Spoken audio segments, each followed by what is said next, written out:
Let's say someone wants to use VMware's Workspace ONE to access workspace applications. With RSA SecurID Access, it's easy for them and easy for the administrators to get assurance. While RSA SecurID Access validates their LDAP credentials and collects contextual information and runs it through our behavioral risk policy engine to see just how assured you can be that they are who they say they are. Based on the context, looks like a little more assurance is in order in this case.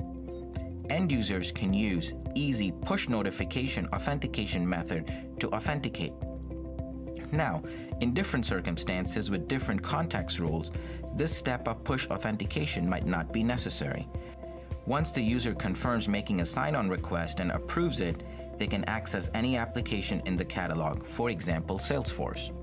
For this user to access Salesforce, policy requires authenticating at a higher assurance level, and RSA SecurID Access offers a choice on how to do it. With simple fingerprint authentication method, in just a few seconds, RSA SecurID Access clears the way to continue, and Workspace ONE opens the application.